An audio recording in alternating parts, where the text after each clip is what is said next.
오늘 말씀은 사실 13장부터 시작해서 16장까지를 하나로 딱 읽어보면, 여러분 집에 가셔서 한번 그렇게 읽어보시면 전체적인 내용을 이해하는 데 많은 도움이 될 것입니다. 일단 이제 그거를 전제로 하고, 사람은 누구나 실패할 수 있습니다. 그런데 실패했다고 다 망하는 건 아닙니다. 실패를 통해서 다시 배우는 사람들이 있습니다. 그 사람들이 어떻게 되냐? 인생이 정말 달라지고, 그렇게 용기 있는 자들이 인생을 제대로 살게 됩니다. 다윗도 마찬가지입니다. 13장과 연결해서 쭉 봤을 때 다윗은 어찌 보면 실패를 했었습니다. 그런데 그 실패를 바로 잡아서 그의 인생이 달라진 것을 보게 됩니다. 무엇이 어떻게 잘못되었는지를 그는 철저히 생각해 보았다는 얘기입니다. 사실은 우리가 실패했을 때 의도가 좋았어요, 목적이 좋았어요, 그러면 마음이 상하기가 참 쉽습니다. 그래서 주저앉게 되고 아무것도 하지 않게 되고 손을 놓게 되고, 그러다 보면 심한 우울감에 빠지기도 합니다. 이제 나는 다 됐구나, 아무것도 못하겠다, 이런 마음이 지는 겁니다. 그런데 거기에서부터 시작해서 내가 무엇을 살폈어야 되는가 돌아본다면 그 사람의 인생은 달라질 수가 있습니다. 우리가 다윗을 지금까지 들여다보면서 성경을 읽을 때마다, 또는 성경의 인물 중에 가장 좋은 인물로, 훌륭한 인물로 나는 다윗을 삼고 있어, 이렇게 말하는 사람들이 많다는 것은 그는 실패를 딛고 일어난 사람이란 겁니다. 그는 잘못을 했을 때, 그때마다 지적을 당했을 때도 그것을 받아들이는 것을 보게 됩니다. 신앙에 있어서 가장 중요한 것은 자기가 잘못됐을 때 잘못된 것을 받아들이는 태도입니다. 그것이 그 다음을 결정합니다. 아마 13장에 보면 베레스 우사라는 지명이 나옵니다. 그 뜻은 우사를 갈라놓으셨다, 찢으셨다라는 뜻이기 때문에 굉장히 무서운 내용입니다.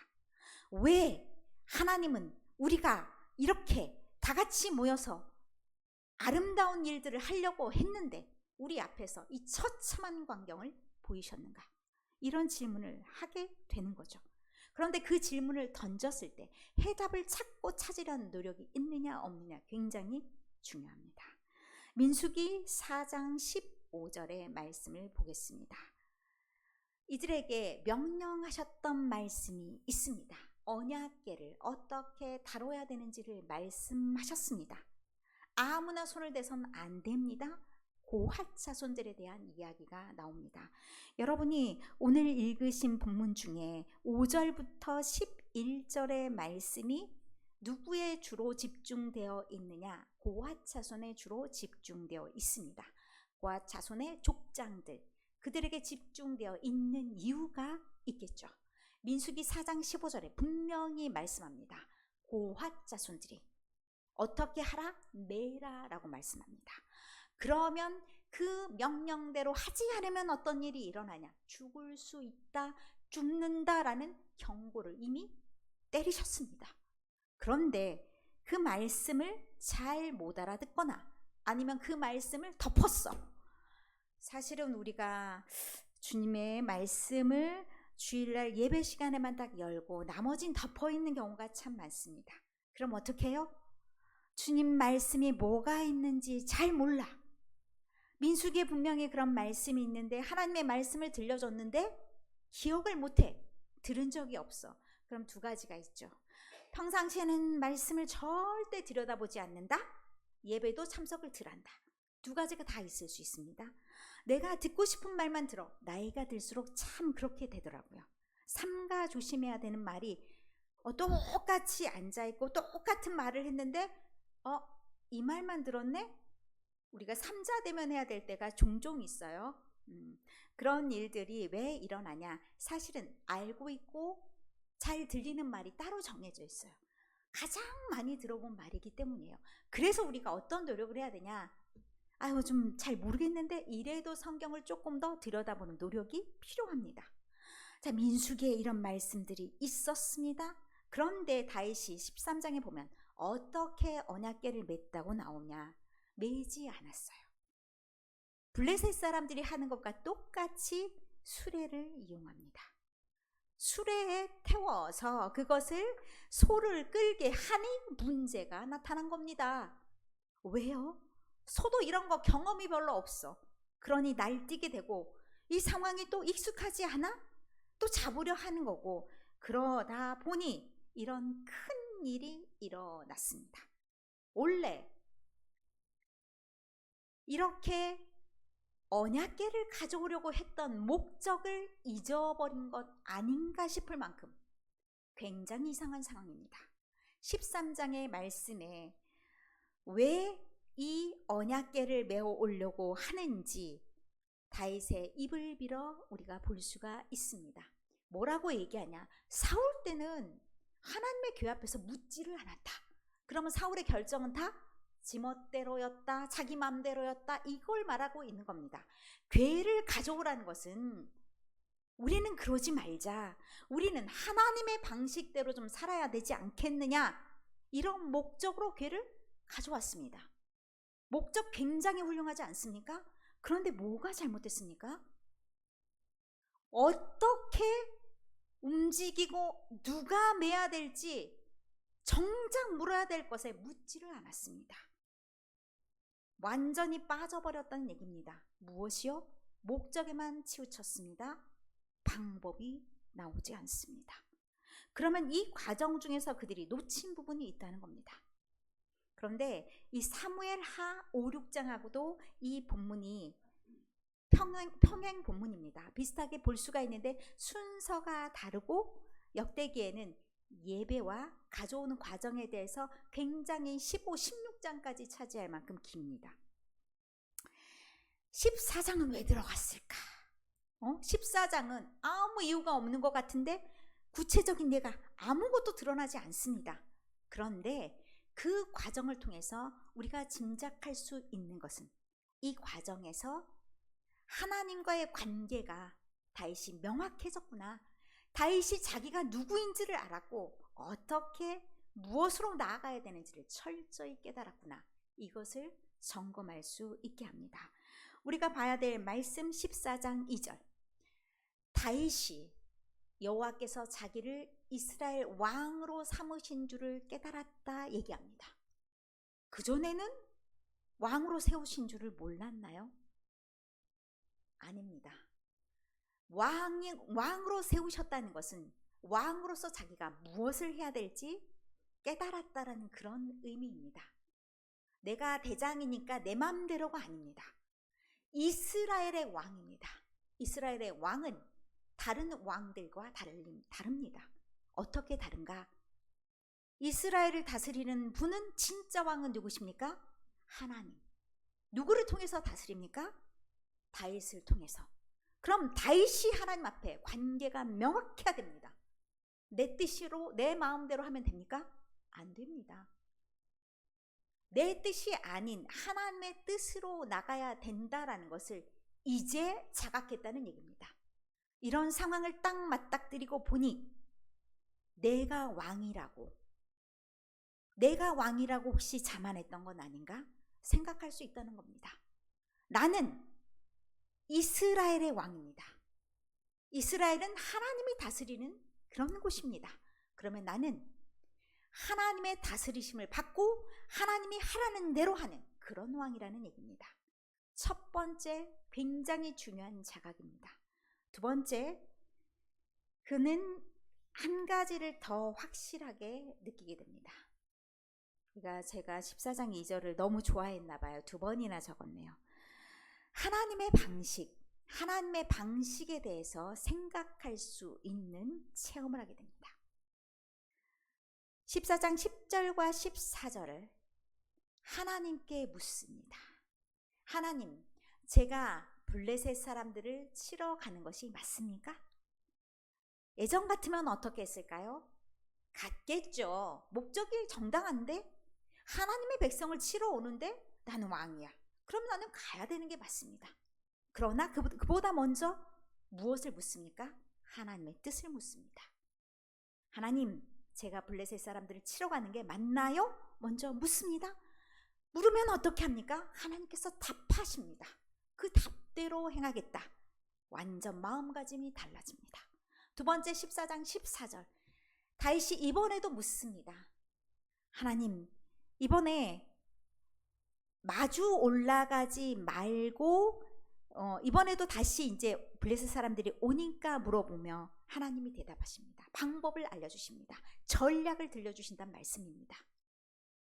우리의 생각이 아니라 하나님이 작전을 다 짜주신다고요. 하나님이 먼저 인도해 주신다고요. 그런데 묻지 않아. 일단 내 뜻대로 내 마음대로 해봐. 그 방법이 맞는지를 철저히 점검할 수 있는 시간, 그게 14장의 시간입니다.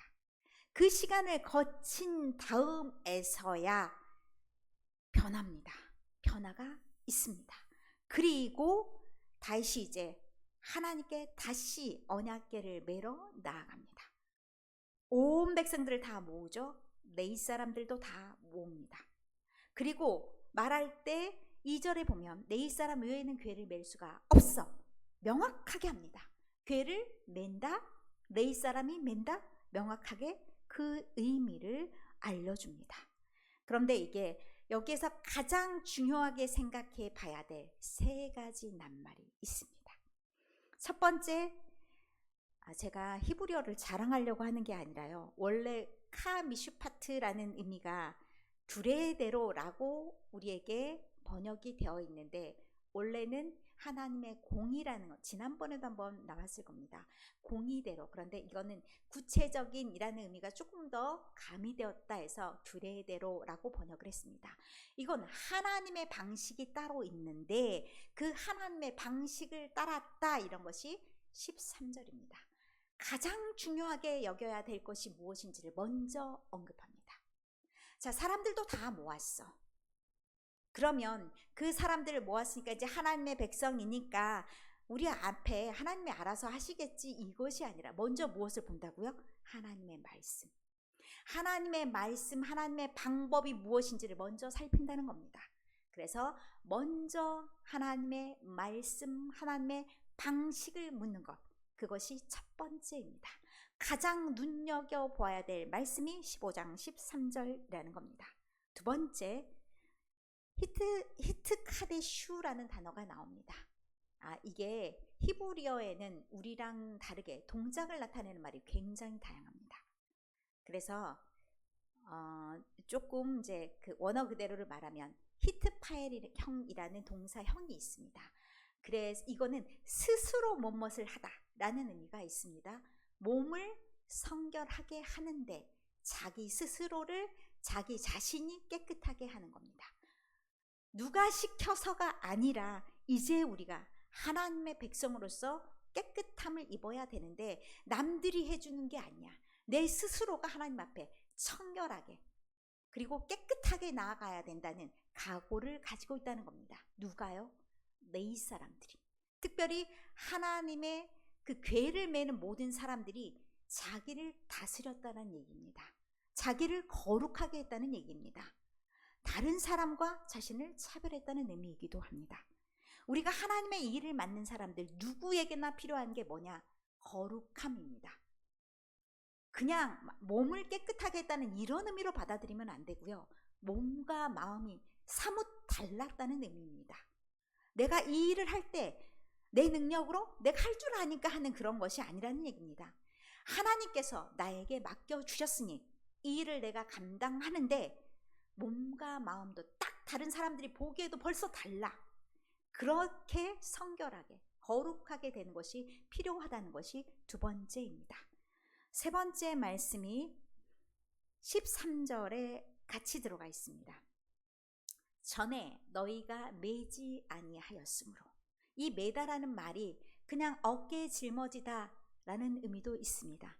그런데 여러분도 잘 알다시피 어깨에 뭔가를 짊어지는 듯한 느낌이 든다, 이런 말씀 여러분도 사용하시잖아요. 그런 의미와도 똑같이 어떤 책임을 지다라는 의미도 있습니다. 그러면 예전에 짊어졌어야 되는 사람들도 입을 다 다물고 있었고 그들도 말하지 않았고 그들도 책임이 있는데 이제 자신의 책임을 회복했다는 의미가 있습니다. 그래야 우리가 마지막 한마디를 더 할 수가 있습니다. 온 이스라엘이라는 말이 나옵니다. 13장 다윗이 3절 15장 3절의 말씀입니다. 다윗이 이스라엘 온 무리를 예루살렘으로 모으고, 왜 이스라엘 온 무리를 다 모았을지 우리가 생각할 수가 있죠. 이스라엘 온 무리 다 나오지 않아도 되잖아요. 궤를 짊어지는 것은 고핫 자손만 하면 되는 거고, 예배를 드릴 때 찬양대 필요하고 뭐 다른 게 필요하면 레위인들만 오면 되는 거잖아요. 그런데 그렇지 않습니다. 온 이스라엘을 다 동원하였습니다. 온 이스라엘을 다 동원했다는 의미가 있겠죠. 공동체 회복이라는 것입니다. 이스라엘 모든 사람들이 13장에도 등장합니다. 그런데 그들이 이제 우리 제대로 된 궤를 가지고 온 행사를 해보자 하고 일부는 빼지고 나머지가 다 왔다고 생각합시다.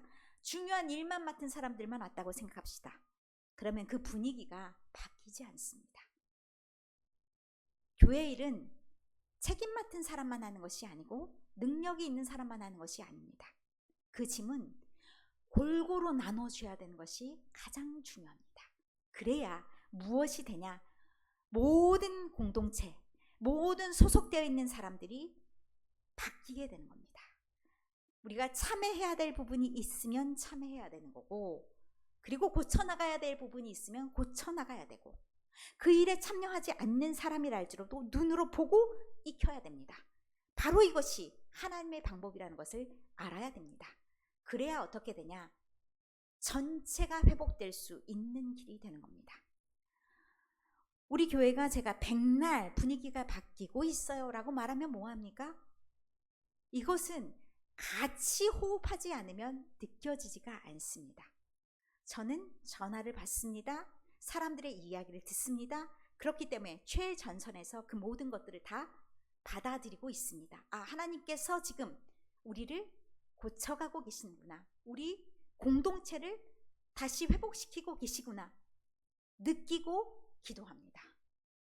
저만 안타까우면 뭐합니까? 절대 변화되지 않습니다. 한 사람 한 사람의 역할이 중요하다는 얘기입니다. 일하는 사람만 중요할까요? 아닙니다.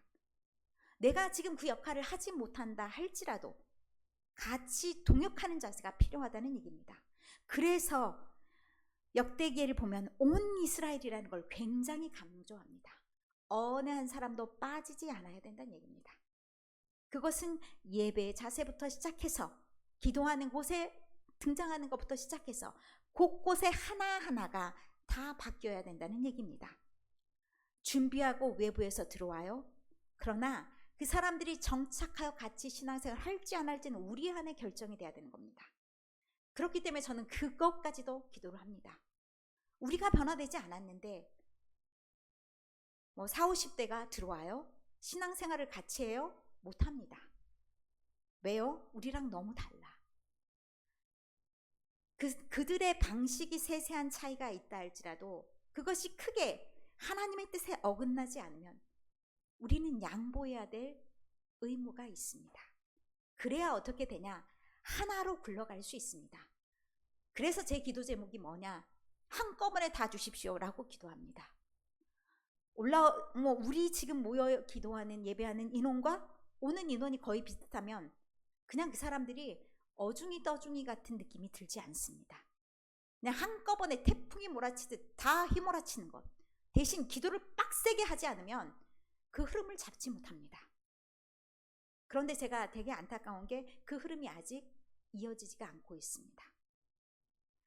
이 기도를 같이 해나가면서 바꿔나가지 않으면 바뀌지 않습니다.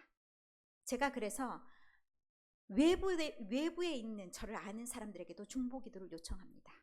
우리가 조금만 더 버티면 지금 하나님께서 움직여 가시는 게 내 눈에는 보입니다.